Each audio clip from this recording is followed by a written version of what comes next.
Welcome back to Fitness Well Coach. I'm Davida. Today's topic is contacts and their information. Are your contact phone numbers, emails, and or addresses up to date?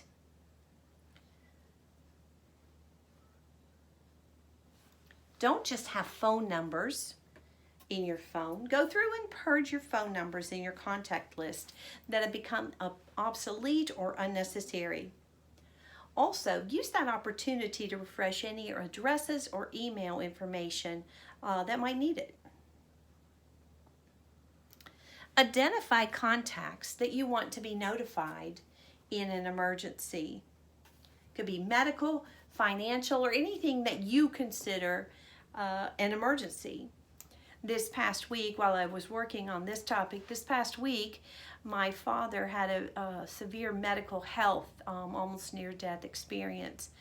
And this list, I had already prepared the emergency list for myself, and so we were able to contact the people that needed to know, and just their support, their prayer support, their just contact with us and checking in and how were things doing was very important. And because I had the list ready, it didn't take any time to contact the people. Identify contacts that you want to be notified in the event of your death. This will be similar to your emergency contacts, but it will contain a lot more people. It will have the people that need to know. Maybe you don't want them to be notified by social media, and so it's just a way of just double checking and having a list so that the executor or the point person going through your phone won't have to wonder who to contact and who not to contact. Take number 2 and 3, which are your emergency contacts or in the event of your death, and write them on a paper and place them at the front of your Finish Well notebook. Let the point person or the executor know that you've made a contact list. I think it's important to have a paper version in addition to any computerized version you may have. This will help eliminate unforeseen problems in power outages, dead cell phones, computer crashes. And it also makes it easier for that point person maybe to divide and conquer the phone list and to give others a call.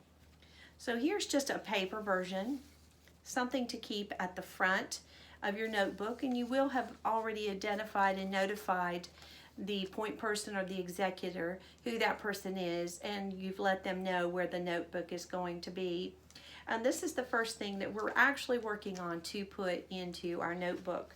And I've put ours right here. And I have our list. I wasn't going to put our phone numbers that of people we love and people that we know. I wasn't going to put that phone number up there. Those phone numbers out there. So but that's kind of what I have in mind. Having the separate categories keeps family from contacting non-essential people, repair, medical, stores, vendors, in case of your death or an emergency. My emergency contacts will be contacted depending on the nature of the emergency, and I will leave that up to whoever is making the phone calls as they take a look at my list, and depending on the nature they can decide from that who specifically should get a phone call. I'm also streamlining my emergency contacts. That person can tell their people group. For example, I'm contacting my siblings and Mark's siblings, and I will leave it to them to contact the extended family of their children, which are nieces and nephews, and then those by marriage, and just as it extends out, cousins and greats and grands and that kind of thing. So I'll leave that to the family members then to reach out and extend that information.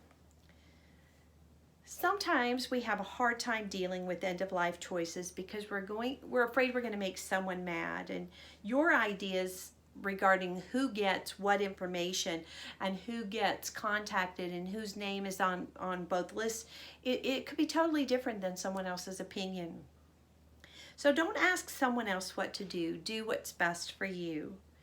And do what you have to do for yourself. And if someone gets mad in a situation like that, then it really ends up being about that person and not anything already that you might or might not be doing.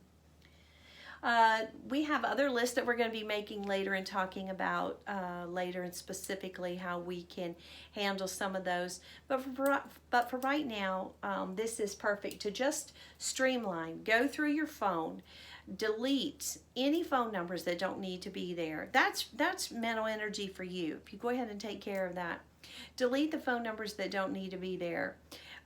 Go ahead and then as you're going through each name, making sure you have updated information and what you need to do about that.